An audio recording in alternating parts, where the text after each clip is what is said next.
The other day, I received an email from someone who read my blog asking what possessed Joe Walsh of the hard rocking group The James Gang to join the Eagles, a harmonically gifted country rock group that turned the volume down several notches. It's a good question. Unfortunately, I'm about as good of friends with Joe Walsh as I am with Barack Obama, so I can't definitively answer what went on in the inner workings of Joe Walsh's brain at the time. But I can rationally speculate why he did it. So here's my best answer. Before diving in, it's important to understand a couple things that made the Eagles different from other bands like the Beatles or Aerosmith. While the guys in those other groups sort of met each other, became friends, and decided to form a band, the Eagles personnel were brought together as an almost music industry creation. You see, most members of the Eagles, or at least the first version of the Eagles, had independently made names for themselves in the music business. And you better believe that many people in the business knew who they were. Bassist Randy Meisner was in a successful country rock band called Poco, which featured ex-Buffalo Springfield guitar player Richie Furay. He had also contributed to one of the most successful albums of the time, Sweet Baby James by James Taylor. Meanwhile, Glenn Frey had already built a strong resume, writing songs with people like Bob Seger, J.D. Souther, and most prominently Jackson Browne, who at the time was still a member of the Nitty Gritty Dirt Band. Bernie Leadon, on the other hand, the singer-guitarist who Joe Walsh would later replace, was formerly of the Gram Parsons-led Flying Burrito Brothers. Now, if you love the Eagles, you better give Linda Ronstadt a big fat kiss, because without her, there quite literally would be no Eagles. Here's what happened.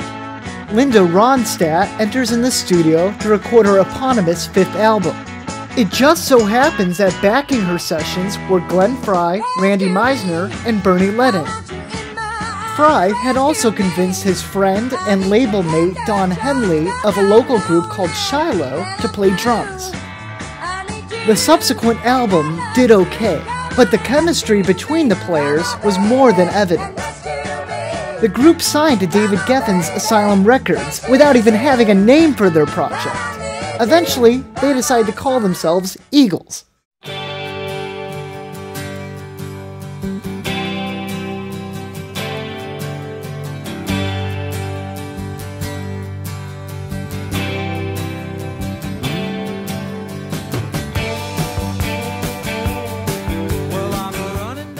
Now we all know what happens next. Eagles, sometimes referred to as the Eagles, become very, very successful, racking in hits with songs like Take It Easy, One of These Nights, and Desperado.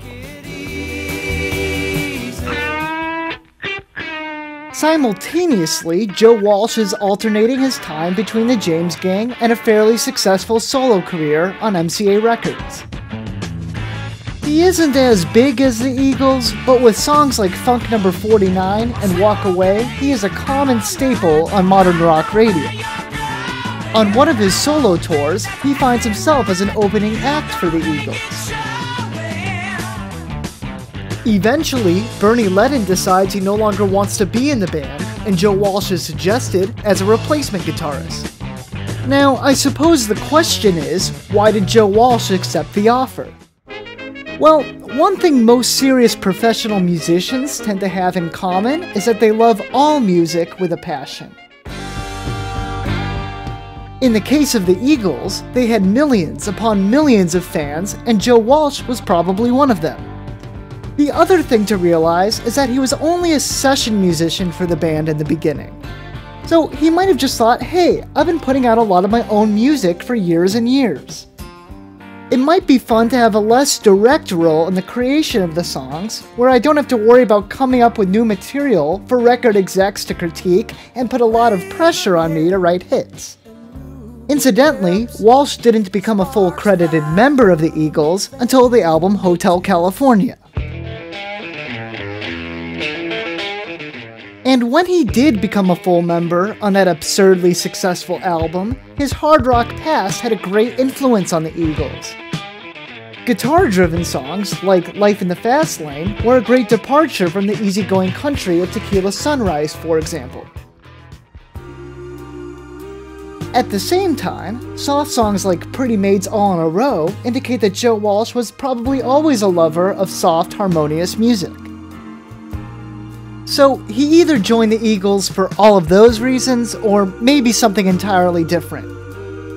I'll tell you what, if I ever meet Joe Walsh, I'll ask him and I'll let you know what he says. For Jamie Does Music, Jamie Leslie.